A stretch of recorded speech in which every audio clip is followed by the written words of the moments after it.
Hi and welcome. In this quick video I'll show you how to turn off that annoying clicking sound you hear when you move around with your Amazon remote control. So grab your remote and I'll show you how to do it. Simply move across to the right hand side to settings. From here come down and across to display and sounds. Click that. Then we want to go down this list past screensaver, past display, we want to go into audio. And just here at the top we have navigation sounds. Simply click this and the navigation sounds are off. Click the home button to return to the home screen. And if for some reason you want to turn the noise or the clicks back on, simply go back to settings.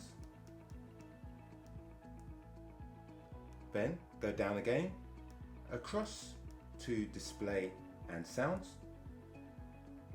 We repeat by going past screensaver, past display, back to audio, select it, and here we can turn navigation sounds back on. So it's really as simple as that. I'm going to leave mine off because, as I say, it is quite annoying. Hopefully this video has been useful to you, and if it has, really appreciate if you can give it a quick thumbs up. Also, check out my channel because I have lots of useful videos there also. So just want to say thank you very much for choosing my video, and I wish you a great day ahead.